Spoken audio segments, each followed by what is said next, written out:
तो मेरा नाम अंकित है और जो आपके नोट्स हैं, थ्योरी है, जो भी कंटेंट है जो मैंने अभी आपको शेयर किया है, वो सारे कंटेंट मैंने ऑनलाइन क्रिएट कर रखे हैं। अंकित वेबलॉजिक, अपने नाम से ही मैंने एक वेबसाइट बनाई है, ankitweblogicom। और यहाँ पर हम जाएंगे अगर प्रोग्रामिंग के अंदर, तो प्रोग्रामिंग इन सी का टॉपिक है। इस पर हम क्लिक करेंगे तो ये आपको सारे कंटेंट्स यहाँ पर मिल जाएंगे, from day 1 to day end end तक मिल जाएंगे विद एक्सरसाइजेज। तो इसी को हम पैटर्न को फॉलो करेंगे। कुछ कुछ भी मैं लिखवाऊंगा तो नहीं, क्योंकि वो सारी चीज़ें यहाँ पे लिखी हुई हैं, लेकिन अगर आपको फिर भी लगता है कुछ तो आप बीच में क्लास के नोट कर सकते हैं। डाउट होगा तो वो भी ऑब्वियसली पूछ सकते हैं। C is a high level programming language. अगर हम प्रोग्रामिंग लैंग्वेज की कैटेगरीज की बात करते हैं या जनरेशन्स की बात करते हैं, तो वो कौन कौन सी जनरेशन्स हैं वो देखते हैं। तो first generation is machine code, machine language. Second is low level language and third is high level language. ठीक है, तो फर्स्ट जनरेशन की जो लैंग्वेज थी वो मशीन लैंग्वेज थी। इसके अंदर हम कोड कैसा लिखते थे, directly understandable by the machine, जो कि कंप्यूटर ही समझ सकता है। और कंप्यूटर कौन सी भाषा समझता है, 0 and 1, that is binary language. तो इस मशीन लैंग्वेज में हमें प्रोग्राम जो बनाने होते थे वो जब 0 और 1 में लिखते थे तो वो बहुत मुश्किल होता था लिखना। लेकिन बाद में लो लेवल लैंग्वेजेस आई जिसमें कि English words, English terms use होने लगे थे। लो लेवल का मतलब ये है कि ये डायरेक्टली इंटरेक्ट कर सकती है हार्डवेयर से, हार्डवेयर को ऑपरेट करना है तो उसको लो लेवल लैंग्वेज बोलते हैं। कंप्यूटर दो पार्ट्स में बना होता है, हार्डवेयर एंड सॉफ्टवेयर। तो सॉफ्टवेयर का काम क्या है, हार्डवेयर को ऑपरेट करवाना, हार्डवेयर को अपने अकॉर्डिंगली यूज करवाना, वो सॉफ्टवेयर करता है। Machine is nothing without software. Machine क्या है, हार्डवेयर है, और अगर हम सॉफ्टवेयर डालेंगे तभी वो ऑपरेट होगी। ओके, तो यहाँ पे थर्ड जनरेशन की जो लैंग्वेज है that is high level language. तो यहाँ पे हाई लेवल लैंग्वेज ये हमारी कैटेगरी है, और इसके अंदर जो प्रोग्रामिंग लैंग्वेजेस आती हैं वो काफ़ी सारी है। मतलब थर्ड जनरेशन इस टाइम पर प्रोग्रामिंग लैंग्वेजेस काफ़ी पॉपुलर हो गई थी, इससे पहले काफ़ी मुश्किल होता था उस प्रोग्रामिंग लैंग्वेज को सीखना। तो हाई लेवल के अंदर जो सबसे पहली लैंग्वेज आई थी वो सी आई थी। सी के बाद फिर सी में इन्वेंशंस हुए, एड ऑन्स हुए, तो सी प्लस प्लस हुआ। फिर उसके बाद पाइथन, पर्ल, रूबी, अब ये सारी लैंग्वेजेस चल रही हैं। और डॉट नेट, डॉट नेट को एक लैंग्वेज है, उसमें सी हैश लिखते हैं लेकिन बोलते इसको सी शार्प है, C sharp dot net Microsoft की लैंग्वेज है। अलग अलग कंपनीज ने अपनी अब प्रोग्रामिंग लैंग्वेज बना दी। गूगल ने भी अपनी एक लैंग्वेज बनाई है जो कि अभी भी काफी पॉपुलर है, दैट इज गो। गूगल ने गो लैंग्वेज ही बनाई है जिसमें कि मोबाइल टेक्नोलॉजीज भी हम क्रिएट कर सकते हैं, अलग अलग लैंग्वेजेस है। लेकिन सबसे पहले सी आई थी। सी को हम मदर लैंग्वेज भी बोलते हैं। मदर लैंग्वेज का मतलब है कि जो बाकी की लैंग्वेजेस थी ना, उनका कंसेप्ट सी पे ही बेस्ड था, और सी ही बिगनर लैंग्वेज है। अगर आपको कोई भी प्रोग्रामिंग लैंग्वेज सीखनी है, स्टार्ट करनी है, तो आप सी से ही स्टार्ट करो। सी एक बेस लैंग्वेज हो जाता है कोई भी प्रोग्रामिंग लैंग्वेज सीखने के लिए। अगर आपको सी आ गई तो ये मान लो बाकी की लैंग्वेजेस भी आपको 20, 30 या 40% तक हो सकता है कि वो भी आपको आ चुकी हैं। तो काफी हद तक कंसेप्ट वही हैं जो सी में थे, वही दूसरी लैंग्वेजेस में भी हैं। तो इसीलिए सी को बिगनर लैंग्वेज की आप स्टार्ट करना है तो सी से स्टार्ट करो। अच्छा, सी के बाद जब सी प्लस प्लस आई तो एड ऑन हुआ। क्या एड ऑन हुआ, सी के अंदर ऊप्स के कंसेप्ट नहीं थे, सी प्लस प्लस के अंदर ऊप्स के कंसेप्ट आते हैं, जो कि प्रोग्रामिंग लैंग्वेज, जो कि पाइथन में भी है। हाई लेवल लैंग्वेज के अंदर ऊप्स के कंसेप्ट होते ही हैं। ऊप्स के काफी सारे कंसेप्ट हैं, उस पर भी हम करेंगे बात आगे कभी। लेकिन सी के अंदर ऊप्स के कंसेप्ट फीचर्स नहीं है, इसीलिए उन्होंने C plus plus add on करा, फिर इन्वेंट किया। तो सी की ये लिमिटेशन थी, लेकिन हाई लेवल में तो ऊप्स के कंसेप्ट आते हैं। और सी का जो मेन बेनिफिट है वो क्या है, अच्छा एक और क्वेश्चन है कि सी लैंग्वेज क्यों पढ़ रहे हैं हम, कॉलेज में सी लैंग्वेज क्यों होती है। क्योंकि सी लैंग्वेज के बेस पे तो जॉब नहीं मिलती। कोई हाई लेवल लैंग्वेज है जैसे पाइथन है, काफी बूम पे है, डिमांड में है। डॉट नेट की लैंग्वेजेस हैं, जावा है, इन सब के अंदर ये काफी डिमांडेबल लैंग्वेज है। लेकिन सी इतनी डिमांड नहीं है एज कंपनी में। अगर हम जाएंगे जॉब के लिए, अगर किसी को सी आती है खाली, वो जॉब नहीं ले सकता, इतनी डिमांड नहीं है। तो सी क्यों पढ़ रहे हैं हम? क्योंकि सी से सी के अंदर कई सारी चीजें बनी हैं। कई सारी चीजों का मतलब है ऑपरेटिंग सिस्टम। पूरे का पूरा operating system, Linux operating system C के अंदर ही बना है। अभी हम किस पे काम कर रहे हैं? विंडोज ऑपरेटिंग सिस्टम पे काम कर रहे हैं, लेकिन इसी तरह से एक लिनक्स ऑपरेटिंग सिस्टम है जो कि कंप्यूटर को ऑपरेट करता है, हार्डवेयर को चलाता है, ऑपरेटिंग सिस्टम। तो लिनक्स पूरे का पूरा सी लैंग्वेज के अंदर ही बना है। कई सारी प्रोग्रामिंग, कई सारे सॉफ्टवेयर्स सी में बने हैं। जैसे कि हम अभी ब्राउजर खोल रहे हैं तो कौन सा यूज करते हैं? गूगल का क्रोम यूज करते हैं, या फिर माइक्रोसॉफ्ट का एज यूज करते हैं ज्यादातर। लेकिन फायरफॉक्स, मोजिला कंपनी है जिसने फायरफॉक्स ब्राउजर बनाया है, और फायरफॉक्स ब्राउजर की कोडिंग काफी हद तक 50% या 40% सी लैंग्वेज में हुई ही है। जितने भी ड्राइवर्स हैं, जैसे हम माउस को कनेक्ट करते हैं कंप्यूटर में, तो उसके लिए माउस को ऑपरेट करने के लिए क्या चाहिए? सॉफ्टवेयर चाहिए। तो सॉफ्टवेयर जो बनते हैं, जो कि हार्डवेयर को ऑपरेट करते हैं, वो भी सी लैंग्वेज में ही बनते हैं। तो सी लैंग्वेज काफी पॉपुलर लैंग्वेज है। और अगर आपको कोई यूज कर रहे हो, जैसे हम कंप्यूटर यूज कर रहे हैं, ऑपरेटिंग सिस्टम यूज कर रहे हैं, लेकिन हमें ये नहीं पता कि ये किस में बना है, तो वो एक थोड़ा सा इजी नहीं होता, अनइजी हो जाता है। इसीलिए हम यहाँ पे सी पढ़ रहे हैं, जिससे कि दो कंसेप्ट हैं। इसका मेन एडवांटेज है कि पहली बात तो ये कि हमें चीजों को पता चलता है कि कंप्यूटर कैसे, कंप्यूटर के जो सॉफ्टवेयर हैं मेन, वो कैसे बने होंगे, इस लैंग्वेज के अंदर कोडिंग क्या यूज हुई होगी।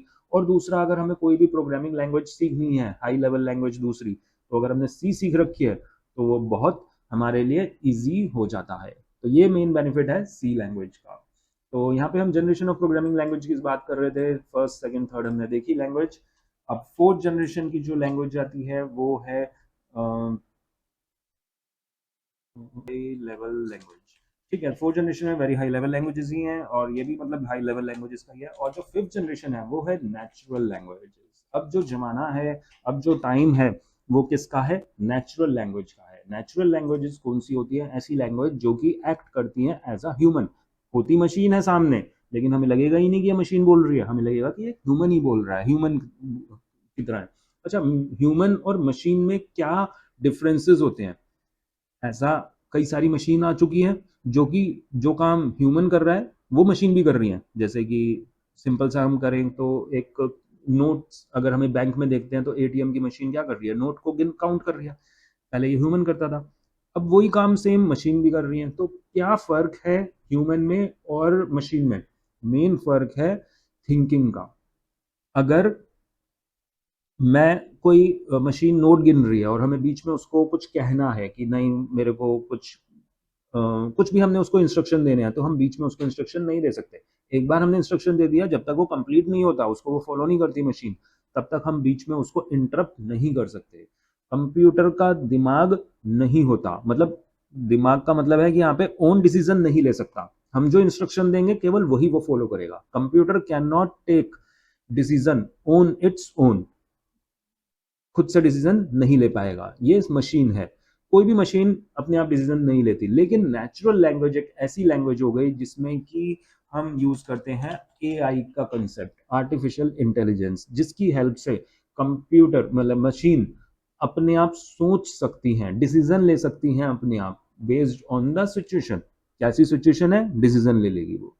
ऐसी ऐसी मशीन्स आ चुकी हैं। पहले क्या होता था, कुछ बड़ी बड़ी मशीन्स हैं जिसमें जो लेबर काम कर रही है, उसके हाथ अगर कोई मशीन के बीच में आ गया तो वो हाथ बिल्कुल प्रेस हो जाता है, मतलब उसका डैमेज हो सकता है। लेकिन अब एआई की हेल्प से क्या होता है कि अगर आपके कुछ भी प्रॉब्लम है, मतलब आपके मशीन के बीच में कुछ हाथ भी आ गया, तो वो वहीं पर रुक जाएगी, वो अपना डिसीजन ले सकती है। तो ये सारी चीजें आर्टिफिशियल इंटेलिजेंस में है। वाईफाई आ चुका है, आप अपने फोन से ही हार्डवेयर को इंटरेक्ट कर सकते हैं। अपना जो एसी है आपका, रिमोट की बजाय आप वाईफाई यूज करो। आप कहीं पे भी बैठे हो, अपने ऑफिस में बैठे हुए हो, दूर अमेरिका में भी बैठे हुए हो आप, और इंडिया के हार्डवेयर को ऑपरेट कर सकते हो यूजिंग वाईफाई। दोनों के पास बस वाईफाई होना चाहिए और वो ऑपरेट हो जाएगा। तो ये है कंसेप्ट नेचुरल लैंग्वेज का, आर्टिफिशियल इंटेलिजेंस का। कि मैंने तुम्हें ये बताया कि ये वाली लैंग्वेजेस जो जितनी भी हाई लेवल लैंग्वेजेस हैं, ये बेस है इनका किसका, सी का। सी के अंदर, सी से ये इंटरेक्ट हुई है, इसीलिए यहाँ पे हम पढ़ेंगे कि सी को क्या बोला जाता है, सी को मदर लैंग्वेज भी बोला जाता है। सी के अलग अलग नाम है, mother language, system programming language भी बोला जाता है। लेकिन अब क्वेश्चन ये अराइज होता है कि जो पहली लैंग्वेज है, सी को अगर हम, सी से पहले भी लैंग्वेजेस हैं वैसे तो, लेकिन अगर हम सी को फर्स्ट लैंग्वेज मान रहे हैं, बेस लैंग्वेज मान रहे हैं, तो सी भी तो किसी ना किसी लैंग्वेज में बनी होगी। तो ये किस लैंग्वेज में बनी है, फर्स्ट लैंग्वेज कैसे बनी है वो तो आंसर करना बहुत मुश्किल है। लेकिन सी का भी हाँ कुछ ना कुछ बेस पुराना रहा है, लेकिन हम सी को अब बोलते हैं बेस लैंग्वेज, कि जो दूसरी लैंग्वेजेस हैं उनका बेस सी ही है। तो हम इससे सी से पीछे नहीं जाएंगे, क्योंकि वो बहुत ही एक डेप्थ में फिर क्वेश्चन हो जाएगा। तो खैर मैं यहाँ पे अब थ्योरी पे ही स्टार्ट करते हैं। तो यहाँ पे हमने देखा सी एक हाई लेवल लैंग्वेज है, डेवलप्ड इन 1972। ये बहुत बेसिक क्वेश्चंस हैं कि कब बनी थी। तो ये आपको मतलब कोई क्वेश्चन अगर एमसीक्यू कोई पूछ रहा है तो मे बी आ सकता है, लेकिन कोई पूछता नहीं है, लेकिन पता होना चाहिए। 1972 में बनी है सी लैंग्वेज। डेनिस रिच्ची, इन्होंने, ये साइंटिस्ट हैं, इनकी फोटो भी देख लेते हैं एक बार। तो ये है इनकी फोटो, ये है डेनिस रिच्ची, जो कि अमेरिका के कंप्यूटर साइंटिस्ट हैं, जिन्होंने सी लैंग्वेज का इन्वेंशन किया था बेल लेबोरेटरी के अंदर। ये लेबोरेटरी का नाम है बेल, और इस बेल लेबोरेटरी का नाम AT&T भी है, अमेरिकन टेलीफोन एंड टेलीग्राफ। ये लेबोरेटरी के अंदर ही इन्वेंशन हुआ था फोन का, इसीलिए इस लेबोरेटरी का नाम AT&T पड़ा, अमेरिकन टेलीफोन। और ये यूएसए के अंदर है, न्यू जर्सी, यूएसए के अंदर एक सिटी है न्यू जर्सी, उसके अंदर ये लेबोरेटरी है। लेकिन ये सब रटना नहीं है, बस इंफॉर्मेशन होनी चाहिए। सी लैंग्वेज को यहाँ पे हमने देखा हाई लेवल की कैटेगरी में ही आती है, लेकिन सी के अंदर दोनों के फीचर्स हैं। सी के अंदर लो लेवल के भी फीचर्स हैं और हाई लेवल लैंग्वेज के भी फीचर हैं, इसीलिए कुछ डेवलपर्स इसको मिडल लेवल लैंग्वेज भी बोलते हैं। लो लेवल का मतलब है मशीन के लिए, जैसे मैंने बताया कि सी के अंदर पूरा का पूरा ऑपरेटिंग सिस्टम ही इन्वेंट हुआ है, तो ऑपरेटिंग सिस्टम का काम क्या है, हार्डवेयर को ऑपरेट करना।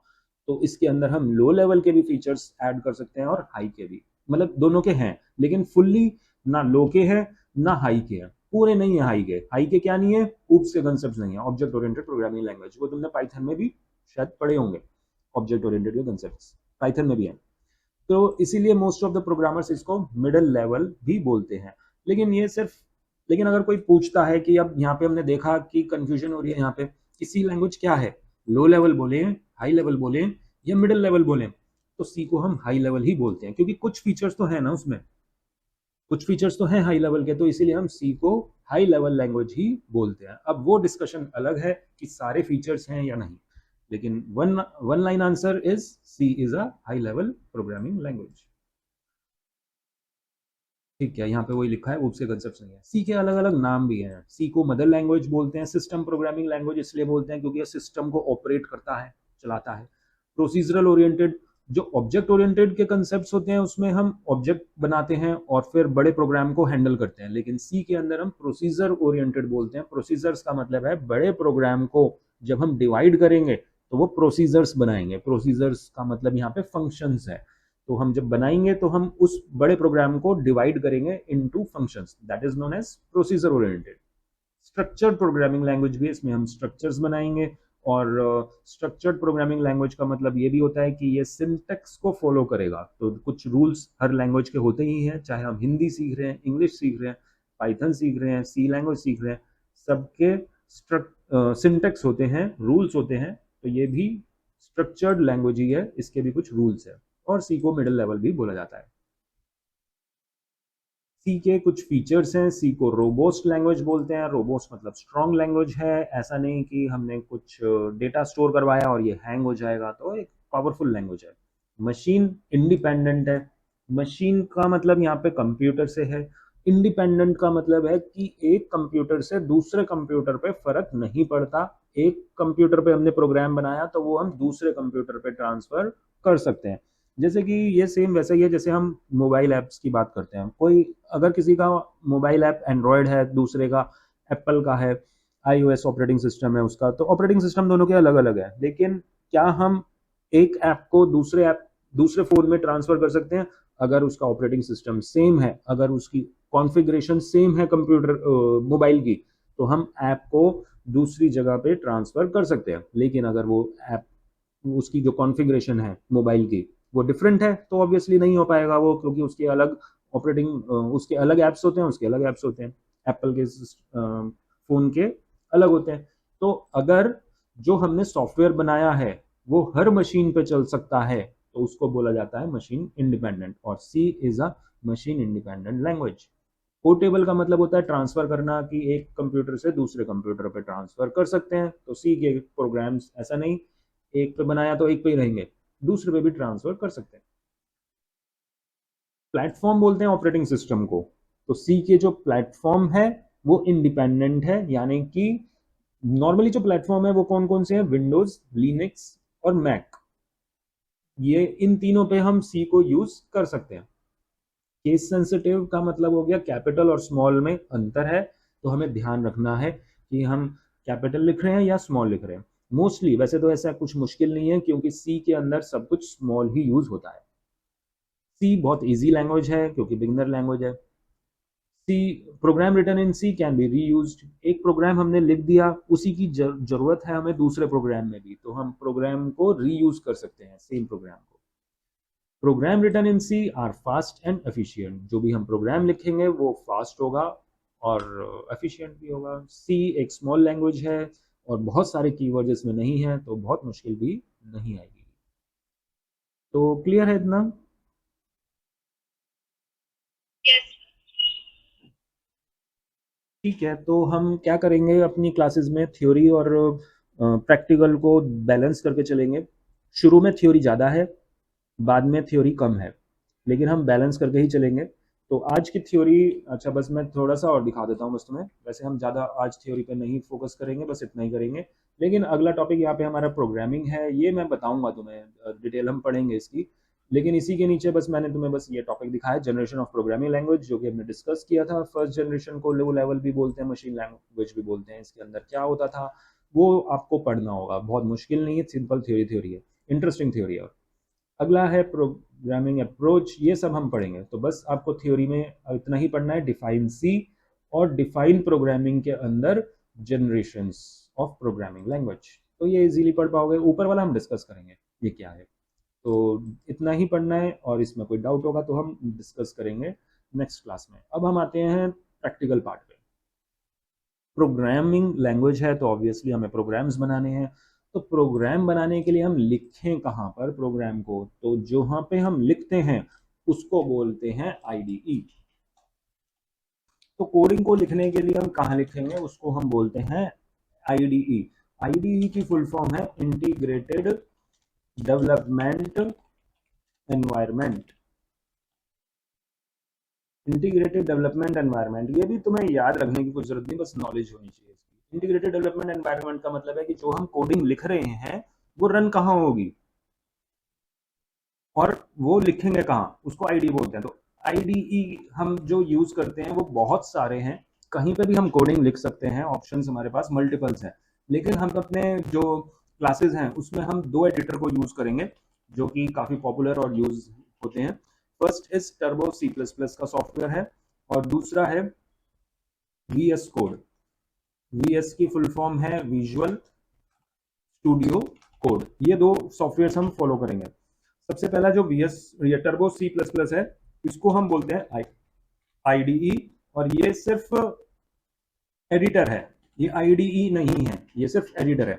आईडीई और एडिटर में क्या डिफरेंस है, आईडीई हमें प्रोग्राम को लिखने के लिए भी कहता है, यानी कि ये एडिटर भी है, प्लस रन भी कर सकते हैं हम इसके अंदर। इसी के अंदर हम क्या कर सकते हैं, प्रोग्राम को लिख भी सकते हैं और रन भी कर सकते हैं। लेकिन वीएस कोड में हम सिर्फ लिख सकते हैं प्रोग्राम को, रन नहीं होगा। रन कौन करता है प्रोग्राम को, देखते हैं। जब हमने प्रोग्राम लिखा तो उसको बोलते हैं सोर्स कोड। सोर्स कोड हमने लिखा, वो हमारी हमारी अंडरस्टैंडिंग होगी, जो हमने कोड को लिखा है वो प्रोग्रामर उसको समझ जाएगा। लेकिन रन कौन करेगा, रन तो उसको कंप्यूटर ही करेगा, सीपीयू रन करेगा। तो सीपीयू यानी कि कंप्यूटर की भाषा कौन सी है, कंप्यूटर की भाषा है बाइनरी कोड। तो सोर्स कोड बाइनरी कोड में कन्वर्ट होगा। तो कन्वर्ट किसकी हेल्प से होगा? ये होगा with the help of translators. Translator की हेल्प से कन्वर्ट होगा। सेम वैसे ही जैसे कोई चाइना का, जापान का बंदा आ जाए हमारे सामने, तो हमें उसकी भाषा समझ नहीं आएगी, तो हमें कौन चाहिए? एक ट्रांसलेटर चाहिए, जो कि उसकी भाषा को हमारी भाषा में कन्वर्ट कर सके, हमारी को उसकी भाषा में, तो वो ट्रांसलेटर्स है। इसी तरह से प्रोग्राम में भी जो हमने लिखा है वो कन्वर्ट होता है with the help of translator. Translator की हेल्प से मशीन कोड में, इसको हम बाइनरी कोड कहें या मशीन कोड कहें। मशीन कोड ज्यादा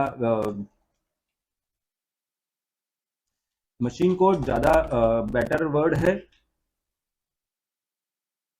लिखने के लिए। तो source code is converted into machine code with the help of translators. तो ट्रांसलेटर भी अलग अलग हैं, वो उस पर भी हम डिस्कस करेंगे आगे, लेकिन अभी हम केवल फोकस कर रहे हैं कंपाइलर पे। कंपाइलर क्या है? It is a one form of translator. Translator का एक टाइप है कंपाइलर। तो कंपाइलर मैंने यहाँ पे बाकी क्यों नहीं लिखे, करेंगे हम उसको भी डिस्कस, लेकिन अभी कंपाइलर, क्योंकि सी लैंग्वेज के लिए सिर्फ कंपाइलर यूज होता है। सोर्स कोड कन्वर्ट होता है मशीन कोड में with the help of compiler in C language. Python में इंटरप्रेटर यूज होता है, वो हम डिस्कस करेंगे। तो यहाँ पे हम क्या थे, टर्बो सी प्लस प्लस में जो हमने कोड लिखा उसको वो रन कर रहा है, यानी कि कौन है इसके अंदर? कंपाइलर इस सॉफ्टवेयर में इनबिल्ट है, इसीलिए इसको आईडीई बोलते हैं। लिख भी सकते हैं, रन भी कर सकते हैं, कंपाइलर इसमें ऑलरेडी है। लेकिन वीएस कोड क्यों पढ़ रहे हैं हम? क्योंकि वीएस कोड एक ऐसा एडिटर है जो कि एक यूनिवर्सल हो गया है, बहुत डिमांड में है।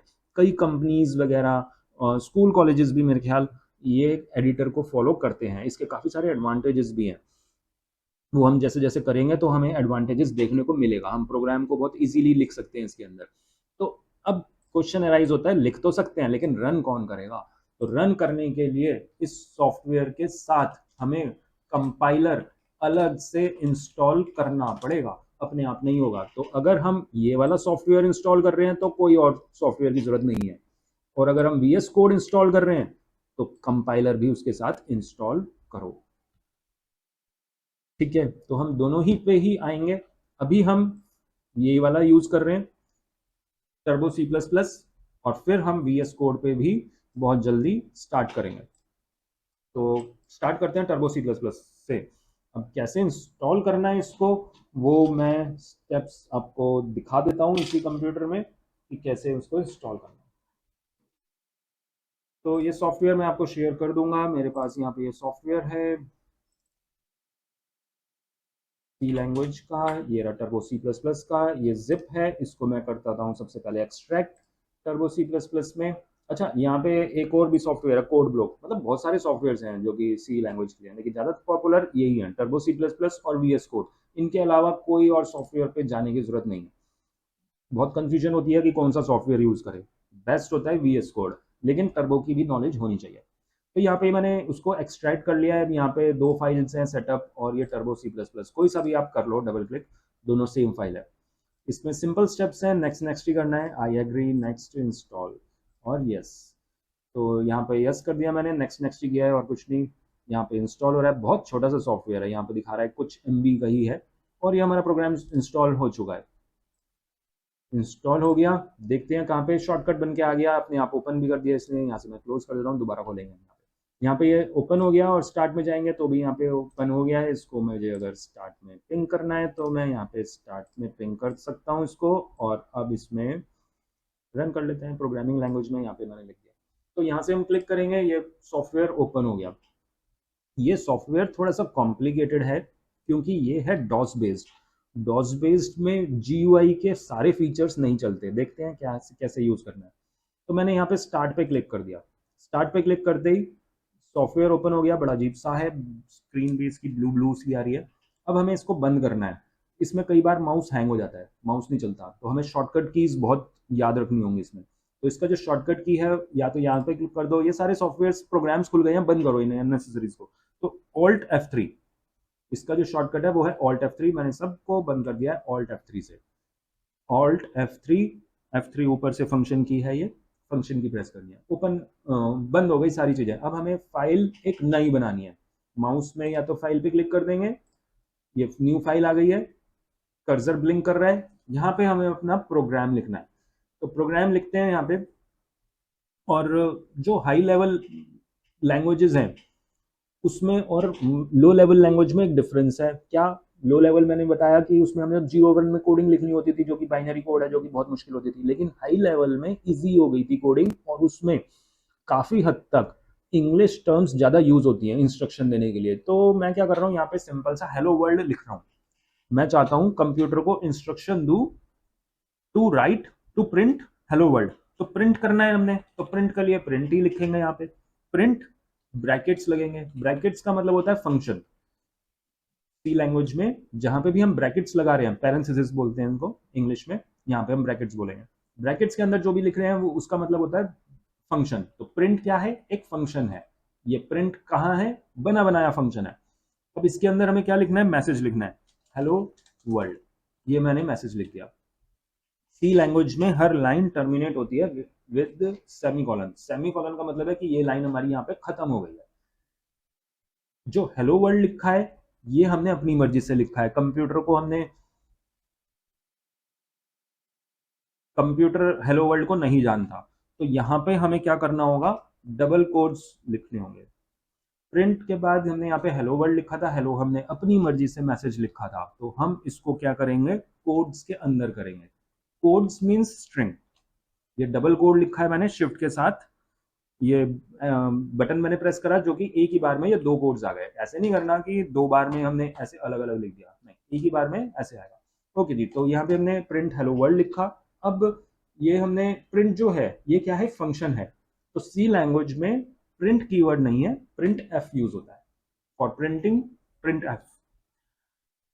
सी लैंग्वेज में हमें और भी कुछ सिंटेक्स को फॉलो करना होगा, क्योंकि ये स्ट्रक्चर्ड लैंग्वेज है। क्या रूल फॉलो करना होगा? यहाँ पे हमें लिखना होगा मेन। मेन एक फंक्शन है, तो ब्रैकेट्स लगा दो। कौन सा फंक्शन है ये? ये एक ऐसा फंक्शन है जिससे कि हम कंप्यूटर को बताते हैं कि हमारा प्रोग्राम यहाँ से शुरू हुआ है, तो हमें बताना होता है। तो मेन, मेन के बाद मेन के बाद यहाँ पे सेमीकोलन नहीं आएगा। क्यों? क्योंकि हमें बताना है कि ये सारा पार्ट मेन के अंदर है। तो कैसे बताएंगे? कर्ली ब्रैकेट से। इसके बाद कर्ली ब्रैकेट्स ऐसे यूज करना है। मेन लिखा हमने, मेन के बाद ब्रैकेट्स। मेन एक प्री डिफाइंड फंक्शन है, इसकी जगह कुछ और नहीं लिखना। फिर कर्ली ब्रैकेट्स लगाए हमने। कर्ली ब्रैकेट्स बताते हैं स्कोप। स्कोप का मतलब है कि इसके अंदर क्या क्या है। इसके अंदर केवल अभी एक ही लाइन में है, तो मैं इसको थोड़ा सा टैब दे देता हूँ, स्पेस। 4 स्पेसेस मैंने दिए हैं यहाँ पे, जिससे कि ये अब क्लियरली दिख रहा है कि ये वाला पार्ट इसके अंदर है। तो प्रिंट एफ इसके अंदर है।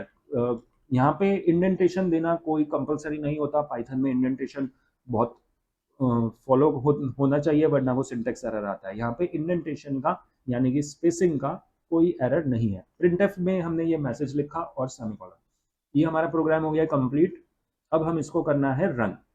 रन करते हैं। रन से पहले जरूरी नहीं है सेव करना, लेकिन बेटर है प्रैक्टिस कि आप सेव कर लो। अगर मैं सेव नहीं करूंगा तो क्या होगा? यहाँ पे लिखा है नो नेम, ये फाइल का नाम है, और डॉट सी प्लस प्लस। ये जो सॉफ्टवेयर है ये टर्बो सी प्लस प्लस का सॉफ्टवेयर है, यानी कि ये सी प्लस प्लस है। और मैं एक बार विंडो की दबाता हूँ। विंडो की से क्या हुआ? वो पूरा का पूरा मिनिमाइज हो गया। यहाँ पे कुछ एक्सप्लेन करते हैं। यहाँ पे मैं एक्सप्लेन करता हूँ। ये वाला जो पार्ट है ये क्या है? ये सपोज करो सी लैंग्वेज है, और ये वाला पार्ट क्या है? ये है सी प्लस प्लस। दोनों में क्या लिंक है? दोनों में लिंक है कि यहाँ पे मैंने गलत बना दिया, थोड़ा सा छोटा कर देता हूँ। दोनों में लिंक क्या है? जो सी के अंदर कंसेप्ट है वो सारे सी प्लस प्लस के अंदर तो हैं ही, लेकिन जो एड ऑन मतलब कुछ एक्स्ट्रा फीचर्स भी हैं जो कि सिर्फ सी प्लस प्लस में है, सी में नहीं है। तो इसीलिए इसको बोला जाता है सी को, सी इज अ सबसेट। सबसेट है ये सी प्लस प्लस का। मतलब जो सी के अंदर फीचर है वो सी प्लस प्लस में तो आएंगे ही आएंगे। जो एक्स्ट्रा फीचर्स है, और वो एक्स्ट्रा फीचर्स क्या है? ऊप्स के ही फीचर्स हैं extra. Object oriented programming language. तो ये सी और सी प्लस प्लस में रिलेशन है। तो अगर हम सॉफ्टवेयर यूज कर रहे हैं, यहाँ पे मैं क्लिक कर देता हूँ, छोटी स्क्रीन पे ओपन हुआ, ऑल्ट और एंटर। ऑल्ट एंटर से दोबारा करेंगे, छोटा हो जाएगा, ऑल्ट एंटर दोबारा फुल स्क्रीन पे हो जाएगा। तो इससे क्या हुआ? जो सॉफ्टवेयर हम यूज कर रहे हैं वो सी प्लस प्लस का कर रहे हैं, यानी कि सी के तो कंसेप्ट इसमें इजीली हो जाएंगे। तो हम ये वाला सॉफ्टवेयर यूज कर रहे हैं। लेकिन हमें बताना है उसको कि हम C++ की फाइल नहीं है, ये C का है, दोनों की फाइल यूज कर सकते हैं। तो कैसे बताएंगे? सेव करके, फाइल में जाएंगे सेव, और यहाँ पर एक फिर से हमें एक इंस्ट्रक्शन ध्यान रखना है। यहाँ पे क्या लिखा है? C टर्बो C3, फिर बिन एक फोल्डर है, और फिर ये फाइल का नाम है। धीरे धीरे डिलीट करना है हमने। C++ को मैंने हटा दिया, फिर फाइल के नाम को हटा दिया, स्लैश को मैंने नहीं हटाया, और हटा भी नहीं सकते, क्योंकि जो भी फाइल हमें सेव करनी है वो इसी फोल्डर में सेव करनी होगी।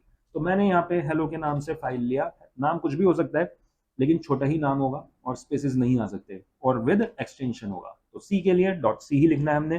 तो हेलो डॉट सी के नाम से मैंने इसको सेव कर दिया, फाइल हमारी सेव हो चुकी है। ऊपर हमें नाम दिखा रहा है हेलो डॉट सी। अच्छा, मैंने कुछ यहाँ पे एंटर कर दिया, कुछ लिखा नहीं है, तो यहाँ पे एक स्टार का ऑप्शन आता है। स्टार का मतलब है कि कुछ चेंजेस हमने किए हैं जो कि सेव नहीं हुए। फाइल में जाके सेव पे क्लिक करेंगे, या फिर इसमें हम शॉर्टकट्स ज्यादा यूज करेंगे। तो F2 is a shortcut to save the file. F2 मैंने प्रेस करा तो यहाँ पे स्टार हट गया, और ये फाइल हमारी सेव हो गई है। तो जो भी चेंजेस करना है वो हमें ध्यान रखना है कि हम सेव कर रहे हैं उसको। चलो, प्रोग्राम हमने एक लाइन का लिख दिया है, और हमने उसको समझ भी लिया। अब हमें इसका आउटपुट देखना है कि रन कैसे होगा और आउटपुट क्या आएगा। तो रन करने के लिए यहाँ पे दो चीजें हैं। जैसे मैंने बताया था, ये क्या है? सोर्स कोड है। सोर्स कोड कन्वर्ट होता है with the help of compiler. तो कंपाइलर का नीचे भी शॉर्टकट लिखा है, Alt+F9 is a shortcut.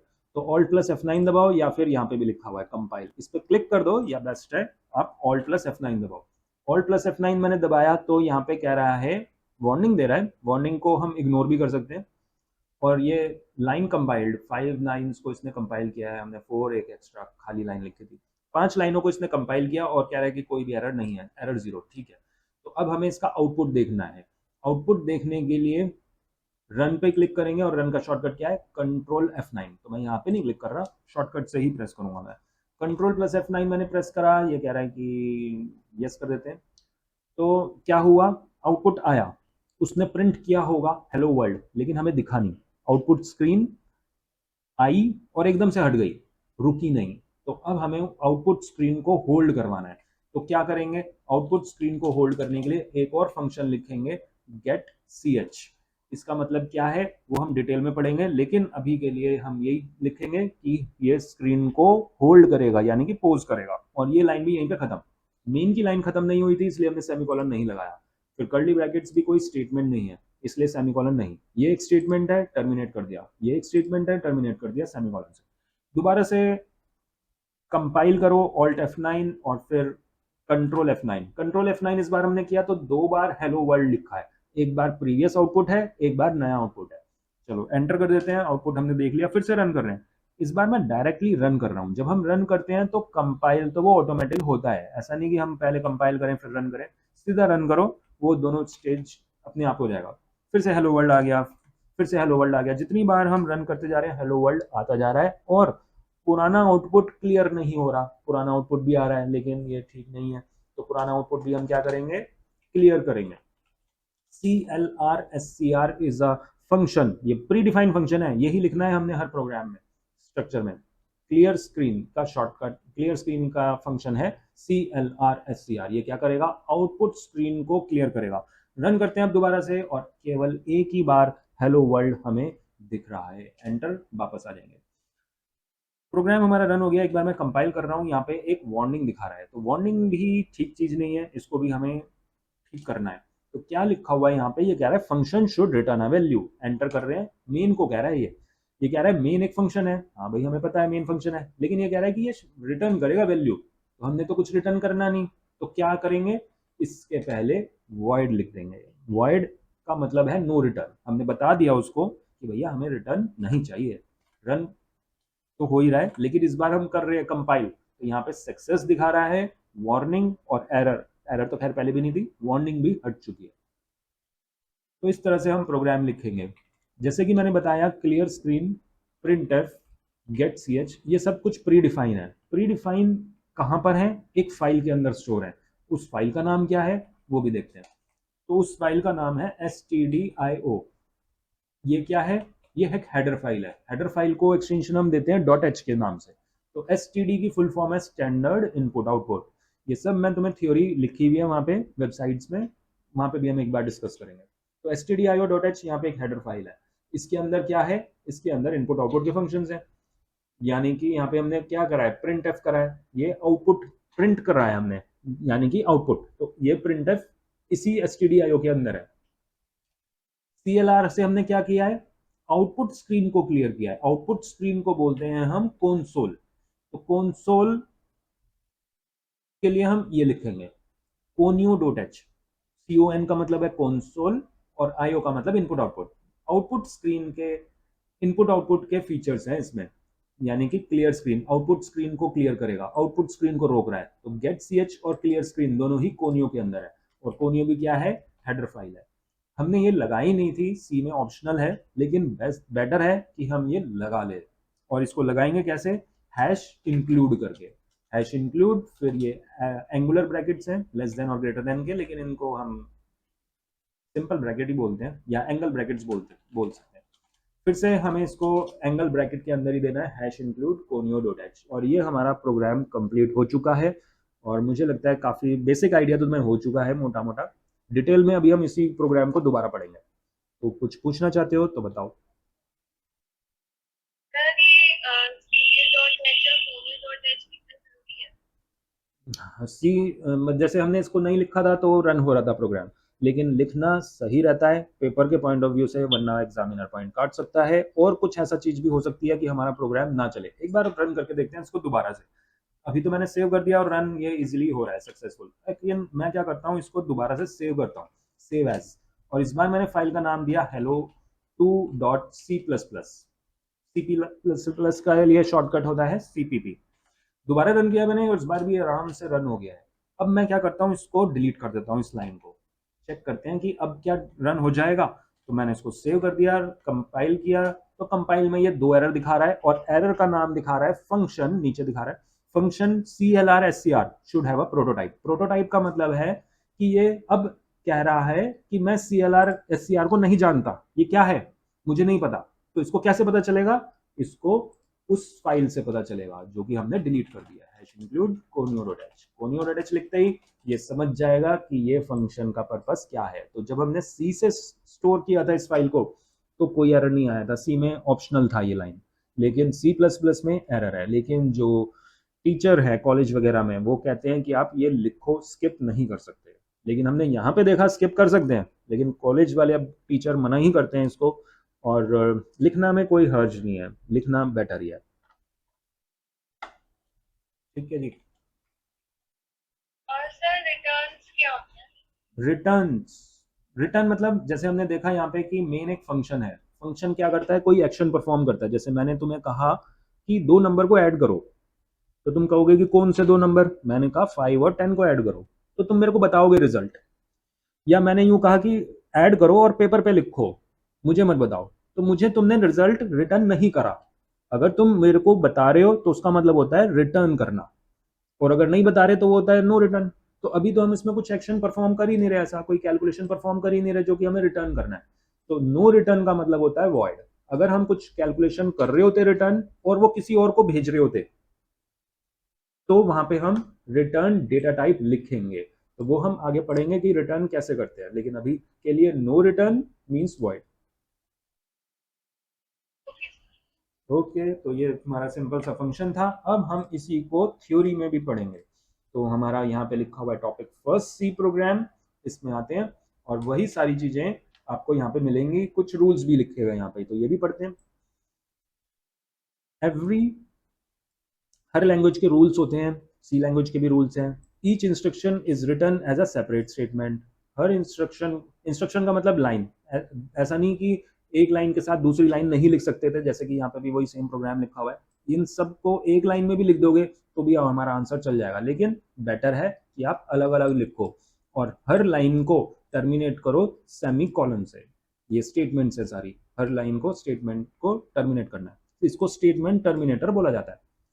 All keyword syntax should be enter in small. गए सी में तो हमने पढ़ा ही था कि कोई कंफ्यूजन है ही नहीं कैपिटल और स्मॉल की, हमें सब कुछ स्मॉल ही लिखना है जितने भी कीवर्ड्स हैं। अच्छा, यहाँ पे हेलो का एच मैंने कैपिटल लिखा है, तो ये कीवर्ड नहीं है, ये हमारा अपनी मर्जी का मैसेज है। इसको कंप्यूटर यानी कि कंपाइलर रीड नहीं करता, जैसा लिखोगे वैसा आउटपुट दे देगा।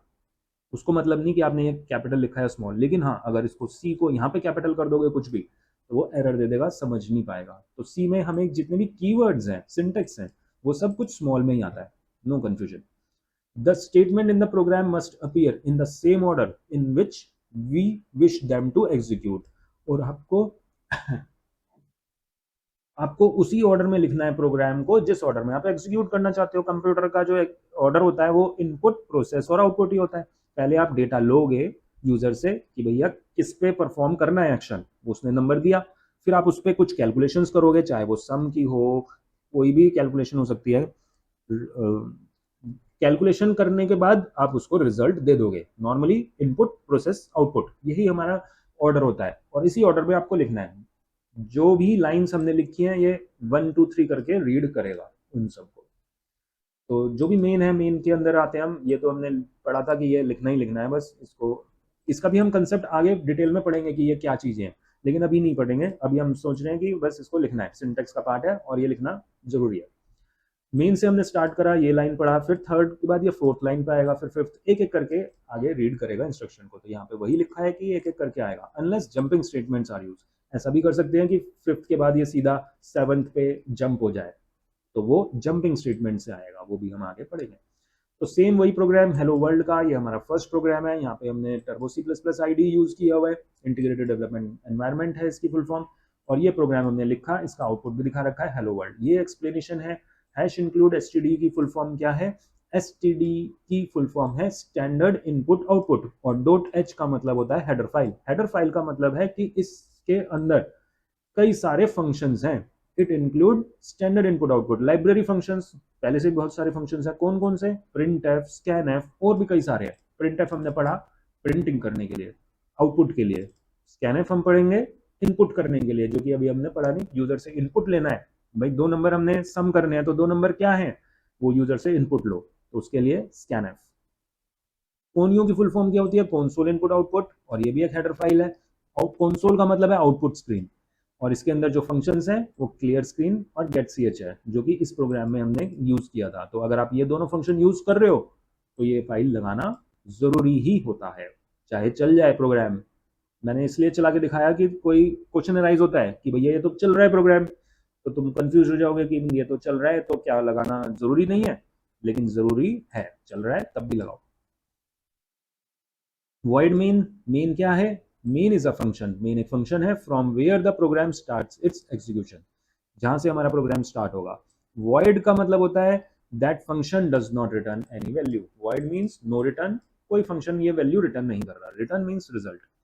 इफ वी स्पेसिफाई इंट, यहाँ पे ये लिखा हुआ है इंट भी लिख सकते हैं, लेकिन वो हमारी ये वाली लाइन आगे यूज होगी, अभी हम इस लाइन को इग्नोर करेंगे। कर्ली ब्रैकेट का मतलब क्या लिखा हुआ है? इसको ब्रेसेस भी बोलते हैं या कर्ली ब्रैकेट्स बोलते हैं। ये स्कोप बताता है प्रोग्राम का, कहाँ से प्रोग्राम हमारा स्टार्ट हुआ, कहाँ पे एंड हुआ है। इसके बाहर हम कोई लाइन नहीं लिख सकते, अगर लिखेंगे तो वो मेन के अंदर नहीं माना जाएगा, वो अलग पार्ट हुआ। क्लियर स्क्रीन की फुल फॉर्म है, CLR की फुल फॉर्म है क्लियर स्क्रीन, CLR SCR की। और ये क्या करता है? आउटपुट स्क्रीन को क्लियर करता है before running a new program. Printf का मतलब प्रिंट करने के लिए डेटा को आउटपुट स्क्रीन पे, और ये भी यूज होते हैं। ये यहाँ पे हमने यूज किया हुआ है। ये क्या है? कमेंट। ये कमेंट को स्टार्ट किया है, ये कमेंट को एंड किया है। इसके बीच में जो भी लिखा है वो कंप्यूटर उसको रीड नहीं करेगा, ये सिर्फ हमारी समझने के लिए। लास्ट में गेट ch, और ये क्या करता है? ये वाली लाइन को इग्नोर करेंगे अभी हम, इसका मतलब आगे बाद में पता चलेगा। It holds the screen until user press any की। ये होल्ड करके रखेगा, जब तक आप कोई की प्रेस नहीं करोगे तब तक वो स्क्रीन रहेगी। कौन सी स्क्रीन? आउटपुट वाली। प्रोग्राम को रन कैसे करना है, कंपाइल कैसे करना है? 2 तरीके हैं। मेन्यू के अंदर भी जाके कर सकते हैं, वो जो वहां पे मेन्यू थी कंपाइल वाली उसमें जाके करो, या शॉर्टकट भी लिखे हुए यहाँ पे। ऑल्ट F9 प्रेस करो कंपाइल के लिए, कंट्रोल F9 प्रेस करो रन के लिए। लेकिन जब हम रन करते हैं तो कंपाइल ऑटोमेटिक होता ही होता है। शॉर्टकट की कोई याद करने की जरूरत नहीं है, कोई नहीं पूछेगा पेपर में, बस ये पता होना चाहिए। ये जितनी भी चीजें हमने करी हैं ये कोई पेपर के पॉइंट ऑफ व्यू से जीरो इंपॉर्टेंस है, लेकिन पढ़ना तो पड़ेगा ही। ABCD कोई नहीं पूछता, लेकिन ABCD के बिना कुछ गुजारा नहीं है, तो ये भी सब ABCD ही पढ़ रहे हैं अभी हम। VS कोड का जो प्रोग्राम का लॉजिक है कैसे लिखेंगे वो यहाँ पर दिखा रखा है, लेकिन अभी हम इसको स्किप करेंगे। उसको कैसे रन करना है वो भी स्किप करेंगे। तो मेरे ख्याल इतना क्लियर है, कोई डाउट है इसमें? आगे चल सकते हैं। Yes, sir. Okay good. तो अब हम एक छोटा सा प्रोग्राम और बनाएंगे, that is how to accept input from user. जैसे कि हमने यहाँ पे पढ़ा था कि स्कैनएफ का यूज होता है, स्टूडियो के अंदर ही है ये भी, और स्कैनएफ का यूज होता है डेटा को इनपुट करवाना। तो यूजर से डेटा कैसे इनपुट करवाएंगे वो हम पढ़ेंगे इस वाले प्रोग्राम में। तो क्वेश्चन है राइट अ प्रोग्राम, ये शॉर्टकट में लिखा है, write a program to input two numbers and find sum, दो नंबर्स का सम करना है। फिर हम इसकी थ्योरी पढ़ेंगे, पहले प्रैक्टिकल फिर इसमें थ्योरी पे आएंगे। तो मैंने यहाँ पे क्लिक करा, छोटी स्क्रीन पे हमारा ये खुल गया है, मैं ऑल्ट एंटर कर रहा हूँ, फुल स्क्रीन पे हमारा सॉफ्टवेयर ओपन हो गया। इसको कर देते हैं बंद, यहाँ से क्लिक करेंगे बंद हो जाएगा, वरना शॉर्टकट बेटर है। शॉर्टकट मैंने ऑल्ट F3 करा, सेव करने के लिए पूछ रहा है, एंटर करा मैंने, या नहीं हो रहा, यहाँ से तो ये बंद हो चुका है प्रोग्राम। अब हमें न्यू प्रोग्राम खोलना है, ऑल्ट F, जितने भी ये रेड हो रहे हैं इसका मतलब ऑल्ट से है, ऑल्ट F, फाइल को ओपन हो गया, और यहाँ पे न्यू, न्यू पे क्लिक किया मैंने तो न्यू फाइल आ चुकी है। अब मुझे यहाँ पे प्रोग्राम लिखना है अपना। तो हमने पढ़ा था कमेंट, कमेंट हम ऐसे भी लिख सकते हैं डबल स्लैश से, डबल स्लैश का मतलब कमेंट हो गया। और ये लिखने से फायदा क्या होगा, हमें पता चल जाएगा कि हम कर क्या रहे हैं, बस इतना सा है ये फायदा इसका। तो हम क्या कर रहे हैं, फाइंड कर रहे हैं सम ऑफ टू नंबर्स, दो नंबर्स का एडिशन परफॉर्म करना है। तो वो दो नंबर्स कौन से नंबर है वो हम यूजर से इनपुट करवाएंगे। तो जैसे कि हमने पढ़ा कि सबसे पहले stdio.h हैश इंक्लूड conio.h, ये तो लिखना ही लिखनी है दो लाइनें, फिर उसके बाद void main, फिर कर्ली ब्रैकेट्स, और फिर इसके अंदर मैंने 4 टैब प्रेस करा, और यहाँ पे लिख देंगे CLR जिससे कि आउटपुट स्क्रीन क्लियर हो जाए, और गेट ch। ये जो मैंने स्ट्रक्चर लिखा है ये हर प्रोग्राम में यूज होगा ही होगा, कम से कम टर्बो के। VS कोड में थोड़ा सा अलग लॉजिक है, लेकिन टर्बो में स्ट्रक्चर ये तो आएगा ही आएगा। अब इसके बाद अंदर कुछ एक्स्ट्रा कुछ लिखो। नीचे ये हाफ स्क्रीन में आ रहा है, नीचे कुछ ये अननेसेसरी स्क्रीन आ रही है, तो मैं इसको F5 प्रेस कर देता हूँ फुल स्क्रीन। एक बार मैं विंडो की प्रेस करता हूँ, फिर से वेबसाइट में जाता हूँ। ये जो शॉर्टकट की मैं बता रहा हूँ ये भी सब कुछ लिखे हुए हैं। नेक्स्ट टॉपिक हमारा यही है, टर्बो C++ का शॉर्टकट कीज। तो ये आप रेफर कर लेना, ये सारे शॉर्टकट कीज लिखे हैं, कैसे कंपाइल होता है, रन होता है। फुल स्क्रीन का ये वाला है F5, तो सारी चीज़ें लिखी हुई हैं। विंडो की दबाओगे, और विंडो की दबाओगे तो बाहर आ जाएंगे उस विंडो से। तो एक बार आप ये रेफर करना। मैं वापस इस पर क्लिक कर रहा हूँ, ऑल्ट एंटर से फुल स्क्रीन। ठीक है जी, तो अब हमें अपना प्रोग्राम लिखना है। तो सबसे पहला, पूरा मैंने क्वेश्चन लिखा नहीं, शॉर्ट में लिख दिया। क्वेश्चन है input, write a program to input two numbers and find sum, and find sum. ठीक है, ये क्वेश्चन है। सबसे पहले हमें क्या करना है, क्वेश्चन में कह रहा है कि आप दो नंबर को इनपुट करवाओ, और फिर हमें उनका सम करना है, और फिर प्रिंट करेंगे। यानी कि हमें पहले देखना होगा इनपुट, फिर हम प्रोसेसिंग, फिर आउटपुट करेंगे। तो यहाँ पर एक मैसेज दे देते हैं यूजर को। ये सेम वैसे ही है जैसे हम एटीएम में जाते हैं, तो एटीएम में कहता है कि अब पिन नंबर डालो, अब अपना फोन नंबर डालो, अगर वो कोई चीजें हैं तो मतलब वो कुछ हमें इंस्ट्रक्शन लिख के देता है, हम उसको फिर फॉलो करते हैं। तो यहाँ पे हमें यूजर को, क्योंकि हम प्रोग्रामर है, हमने प्रोग्राम बना दिया, यूज कौन करेगा, यूजर। तो हमें यूजर को बताना होगा कि करना क्या है, पहला नंबर डालना है। तो हम यूजर को बता रहे हैं एंटर फर्स्ट नंबर। तो यूजर को ये मैसेज दिखेगा जो कि इसमें रेड कलर में आ रहा है, और लाइन हमारी खत्म हो गई। फिर जब वो एंटर करेगा नंबर, वैल्यू एंटर करेगा, तो हमें उसको स्टोर करनी है एक जगह पे, मेमोरी के अंदर ही होती है नॉर्मली वेरिएबल स्टोर। तो उसके लिए हम यूज करते हैं स्कैन एफ। स्कैन मतलब रीड करना होता है, और एफ का मतलब फंक्शन होता है। और यहाँ पे हमने सिंटेक्स फॉलो करना होगा इस स्कैन एफ का। तो सिंटेक्स क्या है स्कैन एफ का, ब्रैकेट्स के अंदर दो पार्ट्स में डिवाइड है ये। पहला पार्ट का मतलब होता है फॉर्मेट, दूसरे पार्ट का मतलब है वेरिएबल। ये मैंने सिंटेक्स लिखा है, ये गलत है, इसलिए मैंने इसको कमेंट कर दिया, मतलब समझाने के लिए लिखा है ये। तो इसको दोबारा लिखते हैं। स्कैनएफ में फॉर्मेट का मतलब क्या है, वेरिएबल क्या है, ये अब हम पढ़ेंगे।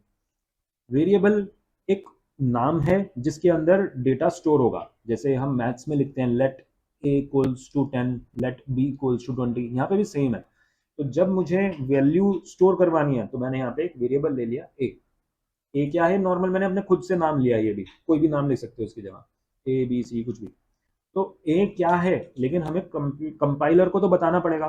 तो ये वाला जो पार्ट है क्लियर स्क्रीन, इसको नीचे करेंगे और ऊपर यहाँ पे वेरिएबल को डिक्लेयर करेंगे, और यहाँ पे हमें बताना होगा कि ये वेरिएबल के अंदर क्या वैल्यू आएगी। इस वेरिएबल के अंदर नंबर आएगा, तो नंबर को यहाँ पे बोलते हैं इंट। इंट की फुल फॉर्म है इंटीजर। हमने बताया कि ए के अंदर नंबर आएगा, तो उसके लिए हमने इंट ए लिख दिया और यहाँ पे लाइन खत्म हो गई।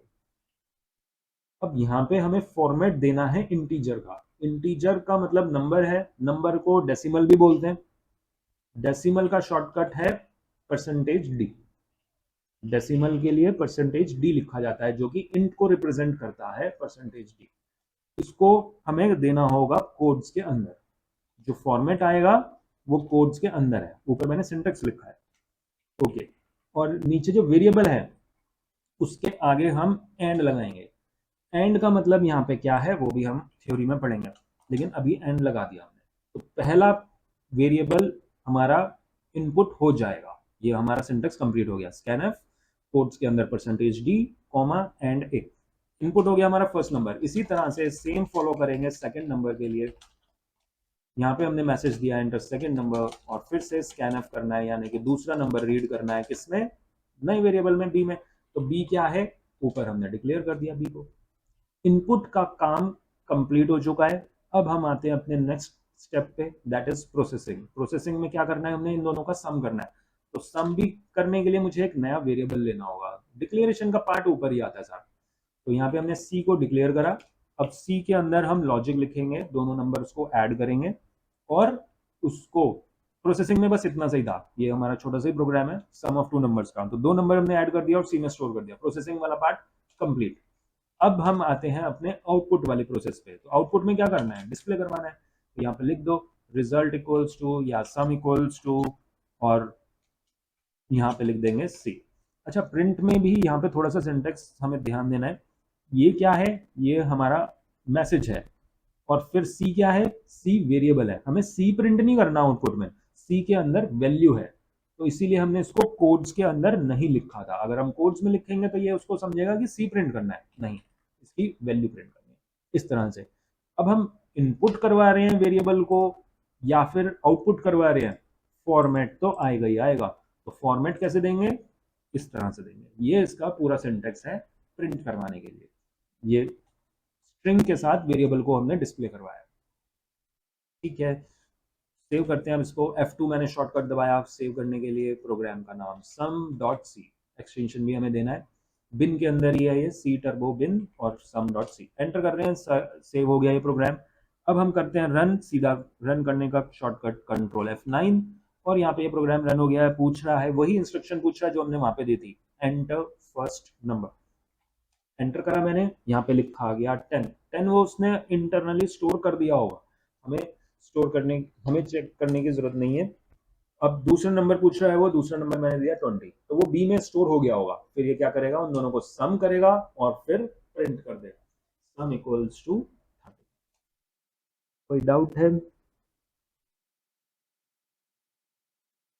सर ये जो स्कैनर वाली स्ट्रिंग थी, इससे आपने परसेंटेज डी दोनों लिखा है, वो तो नहीं। हाँ, तो ठीक है, कोई बात नहीं। ये तो हमारा सिंपल सा प्रोग्राम है। इसकी अब हम एक्सप्लेनेशन पढ़ते हैं यहाँ पे थ्योरी में।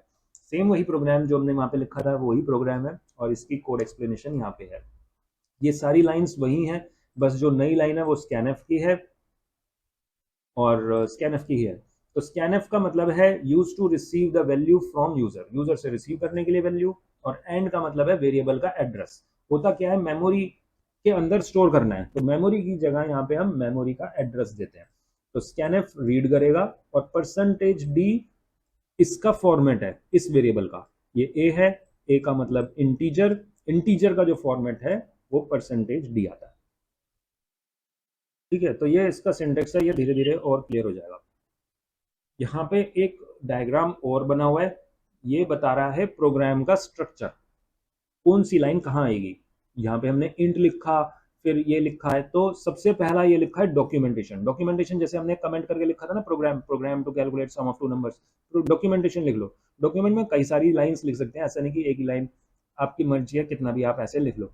जैसे लिखते हैं ये चीज़ें तो थोड़ा सा और पता चल जाता है, जैसे डेट डाल दी आपने तो और ज़्यादा क्लियर हो जाएगा, वरना सिंपल सा प्रोग्राम का नाम लिख दो। अगला क्या है, प्री प्रोसेसर डायरेक्टिव बोलते हैं इसको, जो कि फाइल को इंक्लूड करता है। क्या बोलते हैं इसको, ये हम आगे डिटेल में पढ़ेंगे, लेकिन सेकंड लाइन क्या है, हैश इंक्लूड वाली है, यानी कि हेडर फाइल को इंक्लूड करने के लिए। फिर उसके बाद ये ग्लोबल वाला आएगा, ये भी हमने अभी नहीं पढ़ा, ये आगे आएगा, अभी हम इसको स्किप कर देते हैं। फिर वॉइड मेन आया, मेन के अंदर हमने प्रोग्राम स्टार्ट किया। और मेन के अंदर भी जो पहली लाइन होती है ये वाली, इसको बोलते हैं हम डिक्लेरेशन। वेरिएबल को यहाँ पे डिक्लेयर करते हैं। फिर उसके बाद इनपुट, प्रोसेसिंग और फिर आउटपुट। ये अलग कोई फंक्शन बना रखा है तो यहाँ पे ये फंक्शन है, लेकिन अभी हमने इस प्रोग्राम में कोई फंक्शन बना नहीं रखा, इतना सही मेन फंक्शन ही बना रखा है। और कोई डाउट है, कुछ ना समझ में आया और रिपीट करवाना है कुछ? ओके, तो सम ऑफ टू नंबर, हाँ बोलो। तो ये प्रिंटफ वाला फंक्शन है, जब फर्स्ट उसके नीचे का स्कैनर के साथ लिखेंगे नीचे वो, तभी उसे ए वेरिएबल को नंबर माने। अगर हम सिर्फ प्रिंट वाली लाइन लिखेंगे तो उसको मैसेज तो दे देगा, लेकिन स्टोर नहीं करेगा किसमें, हम फर्दर उसको यूज नहीं कर पाएंगे उस वैल्यू को जो उस यूजर ने एंटर करी है। तो यहाँ पर जो हमने किया वो क्या किया है, प्लस किया है। और जिस तरह से हमने प्लस किया है, माइनस, डिवाइड और मल्टीप्लाई भी तुम इजीली कर पाओगे। तो क्वेश्चन आपका ये यही है अभी तो असाइनमेंट्स, या मैं चलो और दे देता हूँ।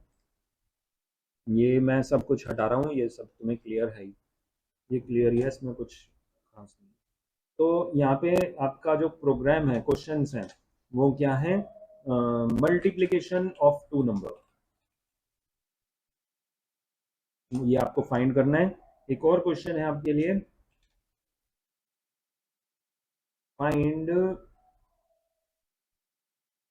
Total of 5 subject marks. आपको यूजर से 5 सब्जेक्ट के मार्क्स इनपुट करवाने हैं और उसका टोटल पता लगाना है, ये टोटल कितना हो गया।